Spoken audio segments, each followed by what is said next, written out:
Good morning. Today's verse is out of 2 Peter 1:3. It says, by his divine power, God has given us everything we need. Uh, by his divine power, God has given us everything we need for living a godly life. We've received all of this by coming to know him, the one who called us to himself by means of his marvelous glory and excellence. Um, this verse is really, really cool because it talks about how we have to come to know God in the essence of multiple ways. You don't just come to know God by studying the Word, and that's very, very important when you're talking about relationship. And that's exactly what this is. God is the only one who's perfect, and He wants us to have the understanding of that, so that when you look at other people and you start to assess them. Assessment is not the same as judgment. However, in the Hebrew text, it can be misinterpreted. So I want people to have the understanding that there's different verbiages that go along with certain Hebrew texts when it's translated to the Bible.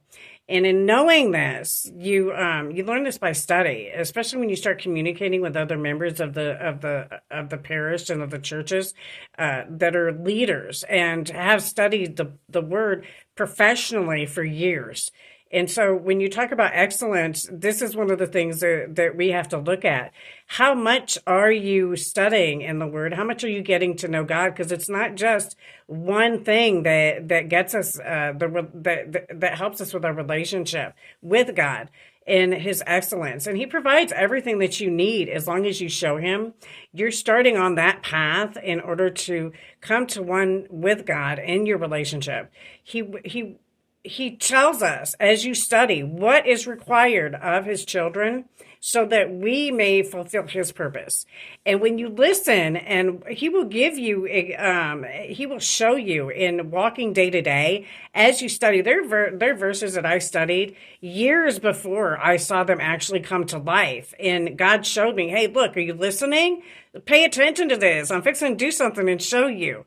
And when he does, some things that he puts on display are only for you. So you cherish it within your heart in knowing that he has shown you in his excellence just how pure and perfect he really is, and how much those of us who are believers enjoy and look forward to our relationship cultivating and growing. So once you start your communication, sometimes it takes a minute because we have a lot of filth to rifle through within ourselves. But the more you rifle through that, and the more you get to the core of what the issue is that's causing you to have roadblocks with your relationship with God in study and in listening to him in your day to day, when he talks to us, and he talks to us in many different ways, paying attention to what you do study, like the health differences and the time period difference. Remember that when you look back in the Word, at the time that it was written, they didn't have internet. They didn't have electricity. They didn't have running water like we do.